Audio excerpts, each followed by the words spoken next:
Persatuan Seniman Malaysia, Seniman pula menyifatkan Allahyarham Nadia sebagai seorang penyayang dan pemergiannya adalah kehilangan besar buat industri seni tanah air. Sangat penyayang, caring. Dia macam orang cakap macam kakak-kakak yang memang sentiasa jaga diri kalau kat set ataupun dekat program aktiviti seniman dan sebagainya. Dan daripada situlah sebenarnya sikap caring dia, penyayang dia membuatkan ramai artis-artis yang memang sayang sangat kat dia. Tambahnya, Allahyarham Nadia terlibat sebagai jurulatih lakonan dalam program pendidikan dan latihan teknikal dan vocational TVET anjuran seniman baru-baru ini.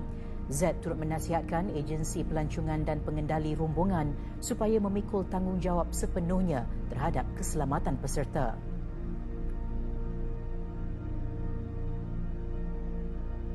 Sepasang suami